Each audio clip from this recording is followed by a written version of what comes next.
Hello students, today we are going to start a new chapter, that is the sexual reproduction in flowering plant. It is the chapter of 12th syllabus. Okay, flowering plants के बारे में हमने already 2 chapter में पढ़ा था, that is the plant kingdom, और दूसरा chapter है morphology of flowering plant. Plant kingdom chapter में हमने फ्लावरिंग प्लांट्स के शॉर्ट हमने वहां पे लाइफ साइकिल देखी थी फ्लावरिंग प्लांट की, और मॉर्फोलॉजी में डेफिनेटली हमने वहां पे मॉर्फोलॉजिकल पार्ट्स देखे थे फ्लावरिंग प्लांट्स के, that is the root shoot और फ्लावर्स भी देखा था. ओके, सो यहाँ पे हम इस चैप्टर में हम मेनली फोकस करेंगे फ्लावरिंग प्लांट के कौन सी process, that is the sexual reproduction. Now what is flowering plants having a what or bearing flower, उनको क्या कहा जाता है? Flowering plants, that are said to be flowering plants. इनको और एक नाम है, that फ्लावरिंग प्लांट्स को कहा जाता है angiospermic plant. In fact, angiosperm, it is the what division of these plants. Angiosperms, it is the division कहा जाता है. While these plants belongs to the subkingdom, that is the spermatophyta और phanerogamy. ये हम जानते थे.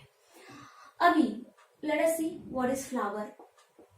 Flower, इसकी definition, इसका टिपिकल स्ट्रक्चर हमने ऑलरेडी मॉर्फोलॉजी में पढ़ा है, लेकिन यहाँ पे थोड़ा सा हम टिपिकल स्ट्रक्चर रिवाइज करने वाले हैं. What is flower? Flower, it is the what? Modified and condensed क्या है? shoot है. It is modified and condensed shoot. Okay, what is the importance of flower for us? हमारे लिए flower important है या नहीं? ऑफ कोर्स है. Okay, they have a beautiful attractive nature, इसलिए ये हम अलग अलग पर्पस के लिए यूज करते हैं. We use the flower as a ornamental, we use the flower in bouquet में यूज करते हैं, या भगवान को चढ़ाने के लिए, या अलग डेकोरेशन के लिए अलग अलग यूज है. Okay, so that is the important of flower for us. Okay, they are important object as a aesthetic, or you can say as a cultural, as a social, or as a religious. Okay, yeah, as a ornamental, they are important for us. But what is the importance of flower for these plant? In plant के लिए ये flower क्यों important है? Okay, in plant में ये flower क्यों तैयार होते हैं? ओके, जैसे कि रूट का यूज है प्लांट्स के लिए, शूट का यूज है, लीफ का यूज है, ऐसे ही फ्लावर का यूज प्लांट के लिए क्या है? Flower in plant, flower, these are the actually reproductive organ for the plants. Okay, so flowering plants, they are these are the reproductive unit. Okay, ये organ जो है flower, ये जो organ है इन plant में किस process के लिए लगता है? That is the sexual reproduction. इसलिए हम यहाँ पे क्या कहेंगे? Flower, it is what? reproductive unit, or you can say organ. Okay, किस लिए? For flowering plants, for the flowering plants. इसका मतलब फ्लावर इंश्योर करेगा प्लांट्स में कौन सी process? That is the sexual reproduction. Okay, अभी फ्लावर एक ही टाइप के रहते हैं क्या? नहीं. फ्लावर अलग अलग प्लांट में अलग अलग टाइप के flowers, they shows the variation in the colour, size, shape में, या उनका सेंट में, नेक्टर में अलग अलग वेरिएशन देखने को मिलता है. तो ये जो वेरिएशन फ्लावर में देखने को मिलेंगे, that is the actually adaptation of the flower to ensure the which important process, that is the sexual reproduction. Sexual reproduction confirmly हो या इंश्योर हो, इसलिए या अलग अलग फ्लावर में अलग अलग टाइप के एडेप्टेशन आपको देखने को मिलेंगे. सो फ्लावर, FL का मतलब फ्लावर याद रखना, शोज वेरिएशन या डाइवर्सिटी देखने को मिलेंगे. किसमें? कलर में, साइज में, शेप में। ओके, बट एक्चुअली ये क्या है सब? These are the what? Adaptation है। क्या है? एडेप्टेशन। किस लिए? For ensuring. इंश्योरिंग का मतलब कंफर्म करना। कौन सी process? That is the sexual reproduction. Okay, flower कौन से प्लांट में है? फ्लावरिंग प्लांट में। तो डेफिनेटली हम यहाँ पे कह सकते हैं all flowering plants, all flowering plants shows which process? That is the sexual reproduction. Reproduction. It is the important line. यहाँ पे ये सिंपल लाइन है बट यहाँ पे कंफ्यूज हो सकता है जब भी क्वेश्चंस आएंगे। तो ऑल इंपॉर्टेंट है। All flowering plant shows the sexual reproduction.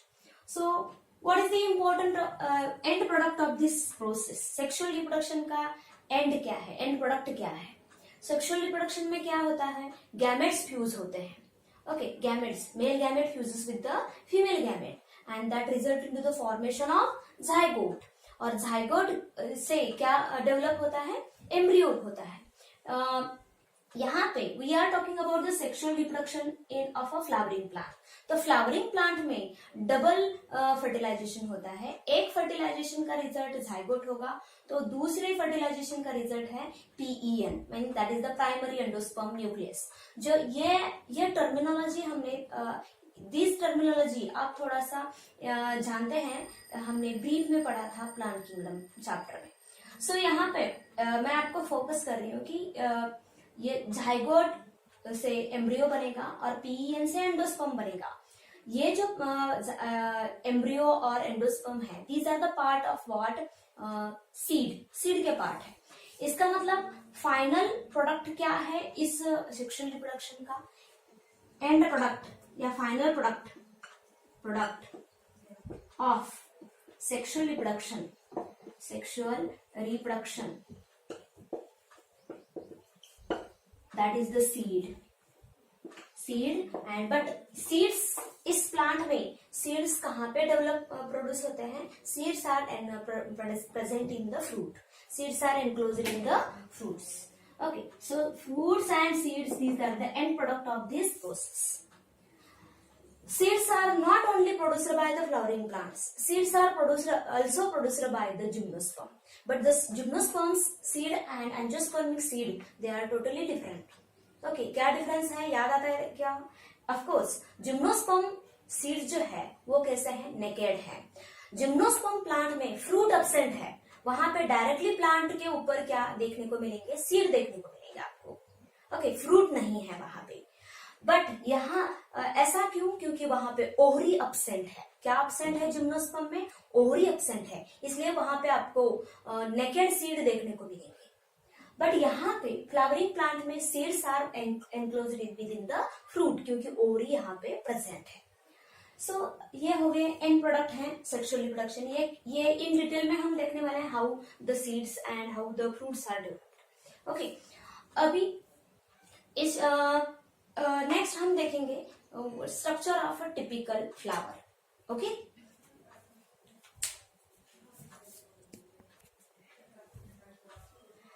let us revise a structure of a typical flower. Okay, typical flower. Okay, अभी हमने बोला था flower it is the modified shoot, ये याद रखना, मॉडिफाइड शूट है। तो टिपिकल फ्लावर का स्ट्रक्चर आपको याद आता होगा। This is the what? Swollen tip है। ओके, और ये लॉन्ग स्टाक लाइक स्ट्रक्चर है। This long stalk like structure, it is the stalk of long elongated part है फ्लावर का, that is the pedicel. Pedicel, it is said to be what? Stalk of flower. Okay, or the tip of pedicel is get solen and that solen tip of pedicel is called as a thalamus. इसको क्या कहा जाता है? Thalamus. इसका और एक नाम याद आता है क्या? Receptacle. Okay, thalamus actually it represent the reproductive axis. ये क्या रिप्रेजेंट करता है? It is the reproductive reproductive axis है ये। Okay, and that consist of, इसमें क्या है, 4 नोड्स हैं and 3 highly condensed, 3 highly condensed internode है, इंटरनोड है। ओके, सो थैलामस, अभी मैंने बोला it is the swollen tip of what, pedicel, swollen tip of pedicel, pedicel. Shoot को थोड़ा सा याद करो, शूट, मैंने shoot it is the nothing but stem. यहाँ पे शूट या स्टेम के ऊपर शूट या स्टेम हम 2 रीजन में डिवाइड करते हैं, that is the node region, node, और ये जो है ब्लैक, डार्क ब्लैक में जो दिखाया मैंने नोड रीजन है, और जो व्हाइट में पार्ट है that is the internode. Node region of a shoot या स्टेम किसको कहा जाता है, नोड रीजन, नोड रीजन का मतलब it is the region of a stem from where leaf और ब्रांच इज अराइज्ड और डेवलप्ड। यहां से क्या आते हैं, लीव्स आते हैं या ब्रांच आता है। और इंटरनोड किसको कहा जाता है, internode it is the region of a stem between the 2 successive node, it is the region of a stem between the 2 successive node, उसको क्या कहा जाएगा, इंटरनोड कहा जाएगा। नोड से, नोड के ऊपर क्या आ रहे हैं, लीफ आ रहे हैं। सो फ्लावर जो है it is the modified shoot है। यहाँ पे भी जो थैलामस है वहां पे भी आपको क्या दिख रहे हैं, थैलामस रिप्रेजेंट कर रहा है क्या, reproductive axis, and it has 4 node and 3 highly condensed internode. Condense का मतलब इंटरनोड जहां पे बहुत लंबे लंबे, आई मीन लॉन्गर इंटरनोड है, यहाँ पे वही इंटरनोड क्या हो गए, कंप्रेस हो गए हैं, कंप्रेस या कंडेंस हो गए, शॉर्ट हो गए। क्या शॉर्ट, क्या हो रहे हैं, इंटरनोड शॉर्ट हो रहे हैं। इसका मतलब नोड रीजन कैसा, बहुत ही क्लोज आ चुके हैं। सो लेट अस सी, यहाँ पे 4 नोड है, 4 नोड, ये सेंटर वाला नोड, उसके बाहर एक नोड, अगेन उसके बाहर, और सबसे बाहर ये जो लाइनिंग दिखाए हैं मैंने वो क्या है, नोड रीजन, और व्हाइट में जो होगा वो क्या होगा, इंटरनोड होगा। और हर एक नोड के ऊपर क्या आने वाले हैं, मॉडिफाइड लीफ। यहाँ पे नॉर्मल लीफ नहीं आने वाले फ्लावर में, फ्लावर जो है, फ्लावर के जो पार्ट्स हैं that is nothing but modified leaf है, and that modified leaf that form constitute the flower, उस लीफ को हम क्या कहते हैं, फ्लोरल लीफ। यहाँ पे भी नोड रीजन के ऊपर क्या आने वाले हैं, लीफ ही आने वाले हैं, but that leaf are not normal photosynthetic leaf. Okay, यहाँ पे जो लीफ आएंगे वो क्या है, फ्लोरल लीफ है। क्यों फ्लोरल लीफ हम कहेंगे, क्योंकि वो एक्चुअली मॉडिफाइड हो गए हैं और क्या बना रहे हैं, फ्लावर बना रहे हैं। सो यहाँ पे हर एक नोड के ऊपर क्या आ रहे हैं, मॉडिफाइड लीफ आ रहे हैं। सबसे बाहर वाला जो नोड होगा वहां पे जो मॉडिफाइड लीफ आते हैं, that modified leaf, I mean floral leaf is called as a sepal, उसको क्या कहा जाएगा, सेपल। वैसे ही जो सेकेंड आउटरमोस्ट जो नोड है, सेकेंड आउटरमोस्ट मैंने कहा है, वहां पे भी मॉडिफाइड फ्लोरल लीफ आएंगे, that floral leaf is called as a petal, उसको क्या कहा जाएगा, petal. Inner to the petal जो नोड होगा वहां से भी मॉडिफाइड लीफ आते हैं और फ्लोरल लीफ आते हैं, that floral leaf is called as a stamen, उसको क्या कहा जाएगा, स्टैमेन। और सबसे इनर मोस्ट जो नोड है वहां पे भी फ्लोरल लीफ आएगा, and that floral leaf is called as a carpel, उसको क्या कहा जाएगा, carpel. This is the what, carpel है ये। ओके, समझ में आया। 4 नोड है और हर एक नोड के 4 नोड है और 4 नोड को सेपरेट करने वाले कितने इंटरनोड होंगे, 3 इंटरनोड होंगे। ओके, और हर एक नोड के ऊपर क्या आ रहे हैं, फ्लोरल लीफ आ रहे हैं। ओके, फ्लोरल लीफ, सबसे बाहर वाला फ्लोरल लीफ कौन सा होगा, सेपल। और सेकेंड आउटर मोस्ट कौन सा होगा, पेटल। उसके अंदर कौन है, स्टैमेन। और सबसे अंदर वाला जो फ्लोरल लीफ होगा उसका नाम क्या है, कार्पेल है। ओके, बट ये जो फ्लोरल लीफ है they are arranged in a whorl manner और in a circle on a thalamus. मैंने क्या कहा, floral leaves are arranged in a whirl manner or circular manner on a thalamus. That constitute that arrangement of floral leaf in a whirl manner, that is called as a floral whirl. क्या कहा जाता है? Floral व्हर्ल. Floral व्हर्ल यहाँ पे लिख रही हूँ floral व्हर्ल. Floral व्हर्ल का मतलब क्या? अरेंजमेंट ऑफ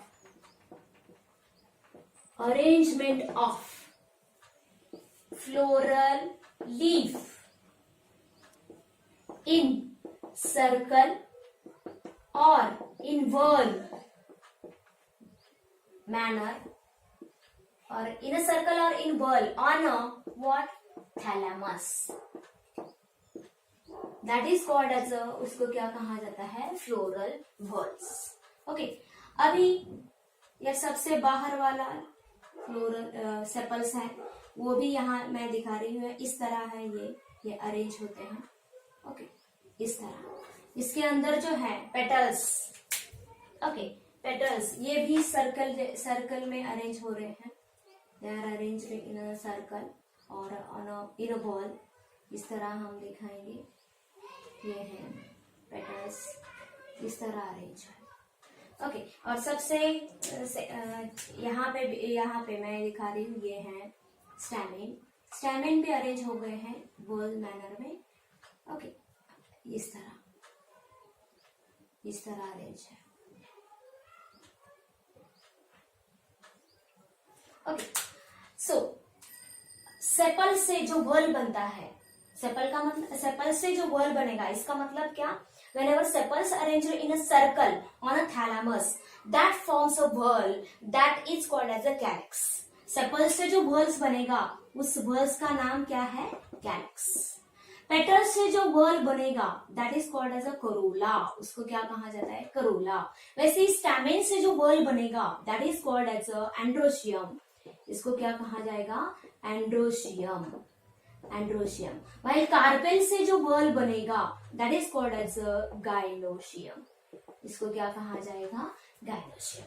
सो आपको यहाँ पे कितने फ्लोरल व्हर्ल्स दिख रहे हैं? एक ही फ्लोरल व्हर्ल है क्या? नहीं, 4 अलग अलग टाइप के फ्लोरल लीफ है.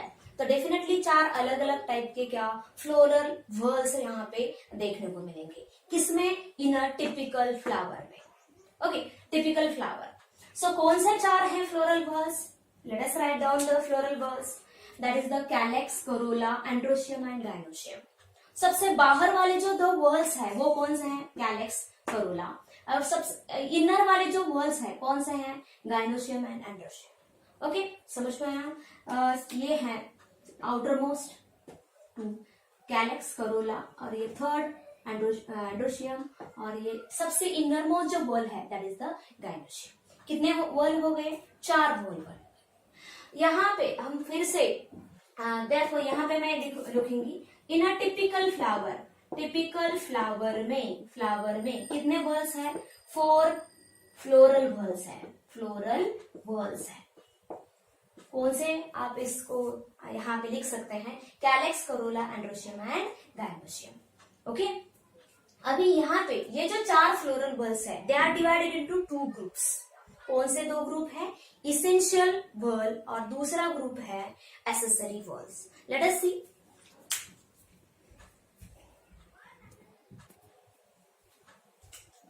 सो फ्लोरल व्हर्ल्स.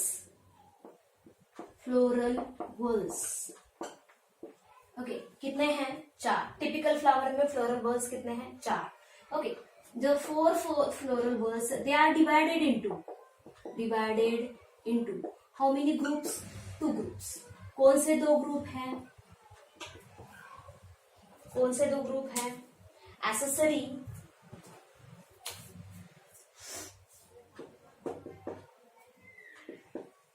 एसेसरी और दूसरा है essential whorl. Essential floral whorls. Accessory floral whorls and essential floral whorls. Accessory whorls out of 4 जो एसेसरी होंगे वो कौन से होंगे? 2 होंगे. और इसेंशियल कौन से होंगे? 2 होंगे. आई मीन कितने होंगे, 2 होंगे। एसेसरी, कौन से 2 वर्ड्स को हम एसेसरी कहेंगे? Outer two are said to be accessory, while inner two whorls को क्या कहेंगे हम? इसेंशियल कहेंगे। आउटर टू कौन से हैं? दैट इज द कैलेक्स, और दूसरा है करोला। और इनर टू कौन सा है? दैट इज एंड्रोशियम, और दूसरा है गाइनोशियम। ओके, सो कैलेक्स किससे बना है? हम अभी देखा था हमने, सेपल से बना है। करोला किससे बना है? पेटल से बना है। करोला किससे बना है? पेटल से बना है। एंड्रोशियम किससे बना है? स्टैमेन से बना है। याद रखना, एंड्रोशियम ये वर्ब नेम है और स्टैमेन इसका इंडिविजुअल मेंबर है। गाइनोशियम किससे बना है? कार्पेल है। Okay, so sepal, petal, stamen and carpel, these are the floral leaf, and when sepals are arranged in whorl, they forms the whorl, that is the calyx, same like the other. Okay, what is the rule? Why these two are said to be accessory and why these two are said to be essential? ये जो calyx and corolla है, they do not directly involved in the sexual reproduction. Okay, of course these are the part of flower, और flower किस लिए है? For the sexual reproduction. तो ये जो 2 words है, ये जो 2 part है flower के, that are not directly involved in the sexual reproduction. Okay, तो इनका रोल क्या है? रोल, they are indirectly का मतलब अभी क्या है? Role. Okay, they give the protection to the essential whorl. Okay, essential whorl कौन सा है? Androecium and gynoecium. इनका रोल क्या है? They give the protection to essential whorl, but in bud condition. Of course अभी फ्लावर तो imagine करते हो, सबसे बाहर वाला पार्ट कौन बना रहे हैं? कैलिक्स और करोला बना रहे हैं, और इनर पार्ट कौन सा है? Androecium and gynoecium. Okay, so bud condition में सभी पार्ट, ये जो कैलिक्स एंड करोला है, they encloses the inner part of the flower. But एक बार फ्लावर ओपन हो गया तो definitely all part of the flower they are expose to the environment. इसलिए यहाँ पे हम कहेंगे कैलिक्स एंड करोला जो है, they give the protection to the essential one in the bud condition. यहाँ पे आपको ये वर्ड फोकस करना है. बर्ड कंडीशन में वो प्रोटेक्शन देते हैं. दूसरा, और भी कुछ रोल हमने एसेसरी वर्ड्स के पढ़े थे. ओके, जैसे कि यूजुअली सेपल्स कैसे रहते हैं? ग्रीन रहते हैं, so they can carry out the photosynthesis. Again usually petals कैसे रहते हैं? They are attractive in colour, बहुत ही अट्रैक्टिव कलर रहेंगे. द करोला का रोल क्या आएगा? They attract the pollinating agent. Pollinating agent जैसे कि इंसेक्ट है या अलग अलग काइंड के बर्ड, ये सब उनको अट्रैक्ट करने के लिए किसका रोल रहेगा? दैट इज द पेटल, या हम कहेंगे करोला का रोल होगा. So that is the another role of the accessory whorls. यहाँ पे इसेंशियल वर्ड, इनको इसेंशियल क्यों कहा है? Because they have a direct role in the sexual reproduction. Direct role का मतलब क्या? These two whorls involve in the gamete formation. कौन से प्रोसेस में इन्वॉल्व है? गैमेट फॉर्मेशन में इन्वॉल्व है, इसलिए इनको क्या कहा जाता है? इसेंशियल वर्ड्स कहा जाएगा. ओके, एंड्रोशियम जो है, it involve in the male gamete formation, while gynoecium it involve in the female gamete formation. Okay, so यहाँ पे राइट डाउन करो आप. They are directly involve in the, या ऐसे लिख सकते हैं, they have a direct role in the sexual reproduction. That is the involved in what? Involved in gamete formation.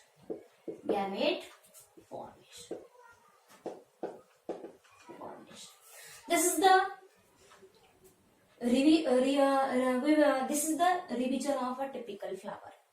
अभी हम, ये जरूरी था क्योंकि हम यहाँ पे मेन प्रोसेस देख रहे हैं, that is the sexual reproduction. और सेक्सुअल रिप्रोडक्शन अंडरस्टैंड करने के लिए आपको फ्लावर के पार्ट जानना जरूरी था.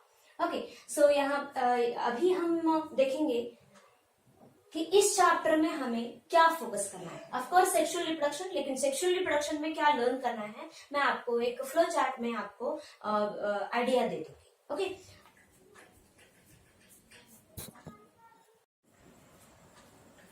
सो यहाँ पे मैंने फ्लो चार्ट निकाला है कि इस चैप्टर में हम इन डिटेल में क्या लर्न करने वाले हैं। The process of sexual reproduction we will understand in 3 main steps. That is first one is the pre fertilization structure and events, दूसरी स्टेप होगी डबल फर्टिलाइजेशन और तीसरी स्टेप होगी post fertilization. Of course pre का मतलब before. Okay, इस beat में हम क्या लर्न करेंगे, the required structure and event before the fertilization. अभी फर्टिलाइजेशन का मतलब क्या है, formation fusion of gametes. Fusion of gametes is called as a fertilization. तो before the fertilization, before the fusion of gametes, जो भी रिक्वायर्ड स्ट्रक्चर और events होंगे या प्रोसेस होंगी, that we will understand in this beat. Okay, so इसमें हम focus करेंगे मेल रिप्रोडक्टिव सिस्टम को और फीमेल रिप्रोडक्टिव सिस्टम को। मेल रिप्रोडक्टिव सिस्टम में हम डिस्कस करेंगे एंड्रोशियम, उसमें मेनली फोकस करेंगे स्टैमेन को। स्टैमेन के में हम फोकस करेंगे एंथर को। एंथर में इंपॉर्टेंट प्रोसेस है that is the microsporogenesis. Genesis के मतलब सिंथेसिस। तो इस प्रोसेस में क्या देखेंगे हम, the process of formation of microspore. Formation of microspore that is the microsporogenesis. और माइक्रोस्पोर से ही डेवलप होगा मेल गैमेटोफाइट, और मेल गैमेटोफाइट को ही हम क्या कहते हैं, pollen grain which carry the male gamete. Okay, microspore से मेल गैमेटोफाइट और मेल गैमेटोफाइट को ही क्या कहा जाता है, पोलन ग्रेन। और उस पोलन ग्रेन में क्या रहते हैं, 2 मेल गैमेट रहते हैं। सो ये हो गया पूरा मेल रिप्रोडक्टिव सिस्टम। वैसे ही फीमेल रिप्रोडक्टिव सिस्टम में हम फोकस करेंगे गायनोशियम को। गायनोशियम में हम फोकस करेंगे कार्पेल। कार्पेल में हम ओवुल को। ओवुल जो है, ओवुल में प्रोसेस होगी मेगास्पोरोजेनेसिस। मेगास्पोरोजेनेसिस का मतलब फॉर्मेशन ऑफ मेगास्पोर, और मेगास्पोर से क्या डेवलप होता है, फीमेल गैमेटोफाइट। फीमेल गैमेटोफाइट का दूसरा नाम क्या है, एम्ब्रियो सैक। और एम्ब्रियो सैक में क्या रहता है, एग। ओके, आपको ये टर्म्स आप जानते हैं, लेकिन ये प्रोसेस हम इन डिटेल में अभी यहाँ पे इस चैप्टर में लर्न करने वाले हैं, राइट। सो इसके बाद यहाँ पे खाली क्या हो गया अभी, एक कैसे तैयार होता है मैंने बोला, और पोलन ग्रेन कैसे तैयार होता है। लेकिन फ्यूजन के लिए क्या जरूरी है, गैमेट फ्यूजन के लिए क्या जरूरी है, there is a need of a transfer of pollen grain from anther to the stigma. Okay, the stigma of the carpel. There is a need of a transfer of pollen grain from anther to the stigma, and that process is called as a pollination. उसको क्या कहा जाएगा, pollination. Pollination में हम what types देखने वाले हैं और agent of the pollinating agent देखने वाले हैं। उसके बाद हम एक प्रोसेस देखेंगे that is the pollen pistol interaction. ये सब इंक्लूड होगा किसमें, प्री फर्टिलाइजेशन स्ट्रक्चर और इवेंट्स में। प्री फर्टिलाइजेशन 4 पार्ट में हम डिवाइड करके लर्न करेंगे। एक मेल रिप्रोडक्टिव सिस्टम, दूसरा है फीमेल रिप्रोडक्टिव सिस्टम, तीसरा होगा पॉलिनेशन और चौथा होगा पोलन पिस्टल इंटरेक्शन। उसके बाद हम देखेंगे how the double fertilization takes place. Double fertilization का मतलब 2 time fertilization. In fact, double fertilization it is the characteristic of angiospermic plant. Okay, और वहां पे 2 बार फर्टिलाइजेशन होगा। एक फर्टिलाइजेशन को क्या कहा जाता है, सिनगैमी। दूसरे फर्टिलाइजेशन को क्या कहा जाता है, ट्रिपल फ्यूजन। सिनगैमी का रिजल्ट क्या होगा, जाइगोट। ट्रिपल फ्यूजन का रिजल्ट क्या होगा, primary endosperm nucleus, that is the PEN। ये टर्म्स हमने प्लांट किंगडम में देखा है, लेकिन ये प्रोसेस इन डिटेल में कैसी होती है वो हम अभी इस चैप्टर में देखेंगे। ओके, सो डबल फर्टिलाइजेशन में 2 प्रोडक्ट तैयार हो रहे हैं, एक जाइगोट तैयार हो रहा है और दूसरा PEN। फर्टिलाइजेशन होने के बाद जो भी स्ट्रक्चर और इवेंट्स हैं that we will understand in the post fertilization. Okay, post का मतलब आफ्टर। तो यहाँ पे अभी देखेंगे कि इस बीट में क्या देखेंगे कि हम how the zygote is get develop into the embryo, why and how the primary endosperm nucleus is get develop into the endosperm. So इसमें हम दो मेन प्रोसेस देखने वाले हैं, development of endosperm from the PEN and development of the embryo from the zygote. Okay, और last में इस chapter में हम देखेंगे एपोमिक्सिस एंड पॉलीएम्ब्रियोमी. ये थोड़ा सा अलग से बीट है, we will discuss later. Okay, so firstly we will start with that is the male reproductive system, androecium. Okay, we will discuss.